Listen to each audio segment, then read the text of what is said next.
Hi friends, ഇന്ന് മലയാളികൾക്ക് ഏറ്റവും പ്രിയപ്പെട്ട പുട്ട് എങ്ങനെ ഉണ്ടാക്കാം എന്ന് നോക്കാം. അപ്പോൾ നമുക്ക് തേങ്ങയാണല്ലോ ആദ്യം ആവശ്യം. തേങ്ങ ഉടയ്ക്കുക, വെള്ളം എടുത്ത് മാറ്റുക, നന്നായി ചിരവിയെടുക്കുക. തേങ്ങ നന്നായിട്ട് ചിരവണം, പൊട്ടിക്കുന്ന പരിപാടിയൊന്നും നടക്കില്ലേ. 2 കപ്പ് അളവിൽ പുട്ടിന് പറ്റിയ മാവാണ്. തരിതരെന്നുള്ള പുട്ടുപൊടി എടുക്കുന്നു.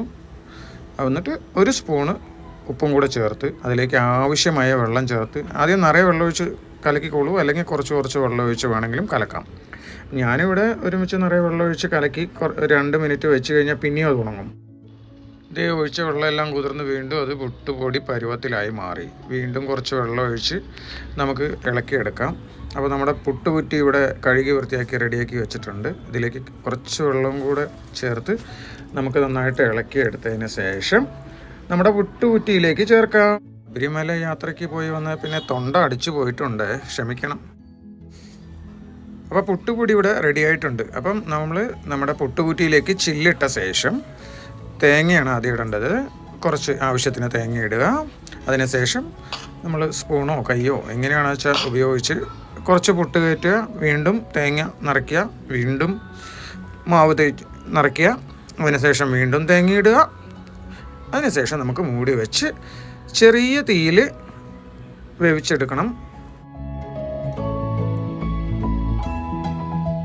തേങ്ങ ചെറിയ കഴിഞ്ഞാൽ ചിരട്ടപ്പൊട്ടുണ്ടെങ്കിൽ പൊറുക്കി മാറ്റണം കേട്ടോ.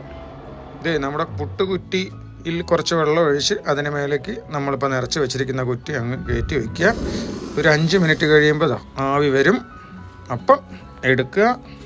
മൂട്ടിലൊരു സ്പൂണിൻ്റെ ബാക്ക് കൊണ്ടോ അല്ലെങ്കിൽ എന്തെങ്കിലും കോലുകൊണ്ടോ ഒക്കെ കുത്തി നമ്മുടെ പാത്രത്തിലേക്ക് മാറ്റാം.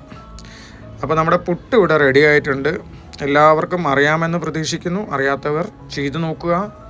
ഈ മാവ് വീണ്ടും എന്താ പറയുക, ഡ്രൈ ആയിട്ടുണ്ടാവും. കുറച്ച് വെള്ളം ചേർത്ത് വീണ്ടും നന്നായിട്ടൊന്ന് ഇളക്കണം. അതിനുശേഷം വീണ്ടും കുത്തി നിറയ്ക്കുക.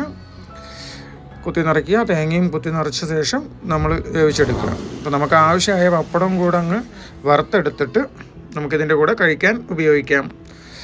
അപ്പോൾ thanks for watching Vinu's vlog. എല്ലാവരും കമൻസ് ഇടണേ. നിങ്ങളുടെ കമൻസും ലൈക്കും ഷെയർസും ഒക്കെ എൻ്റെ മോട്ടിവേഷനാണ്. Thank you for watching. നമ്മുടെ പാലക്കാട് വീട്ടിൽ വളർന്ന പൂവും പഴവും ചേർത്ത് നമുക്കങ്ങ് ഒരു പിടി പിടിക്കാം.